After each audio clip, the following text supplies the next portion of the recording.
Next, in our 3D lily pad pond stitch along, we are going to create our lily pads, and these use the padded satin stitch. So for this one, you are going to grab 4 strands of the lightest green thread,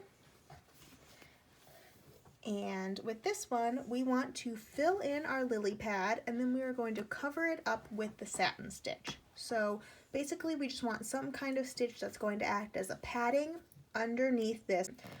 So I'll just start on like one side of my lily pad here, go all the way across to the other side.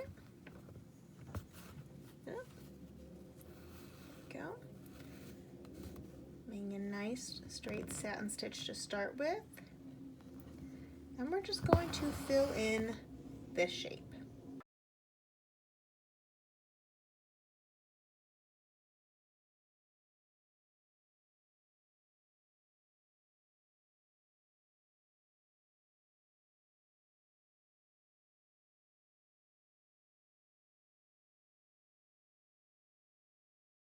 Once I have my first layer of stitches filled in here, I'm going to start adding the second layer of satin stitch, going in a different direction.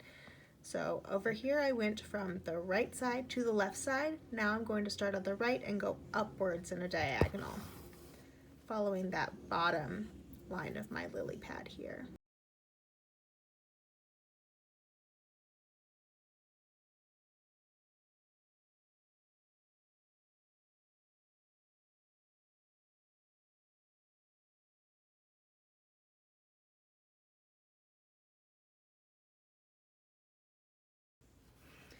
And there we go. That is our padded satin stitch.